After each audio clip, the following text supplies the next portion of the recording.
প্রচণ্ড শীত ও বৃষ্টিতে অবর্ণনীয় কষ্ট ভোগ করছে গাজাবাসী। এর মধ্যেও বিমান হামলা অব্যাহত রেখেছে ইসরায়েলি বাহিনী। গতকাল বৃহস্পতিবার ইসরায়েলি বাহিনীর হামলায় হামাস নিয়ন্ত্রিত পুলিশ ফোর্সের প্রধান এবং তার ডেপুটি প্রধান সহ অন্তত ৬৮ জন নিহত হয়েছেন। গাজার কর্তৃপক্ষের বরাত দিয়ে এ তথ্য জানিয়েছে বার্তা সংস্থা রয়টার্স।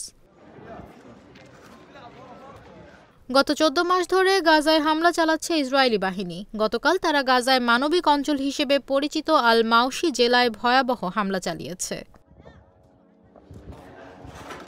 হামাস পরিচালিত গাজার স্বরাষ্ট্র মন্ত্রণালয় জানিয়েছে, ইসরায়েলি হামলায় নিহত গাজার পুলিশ বিভাগের মহাপরিচালকের নাম মাহমুদ সালাহ, তার সহযোগীর নাম হুসাম শাহওয়ান। গাজার পুলিশ প্রধানকে হত্যার মধ্য দিয়ে ইসরায়েল এই ভূখণ্ডকে আরও বিশৃঙ্খলার দিকে ঠেলে দিল এবং নাগরিকদের দুর্ভোগ আরও বাড়ল বলে মন্তব্য করেছে গাজার স্বরাষ্ট্র মন্ত্রণালয়। ইসরায়েলি বাহিনীর এই বর্বর হামলার নিন্দা জানিয়েছে জাতিসংঘ।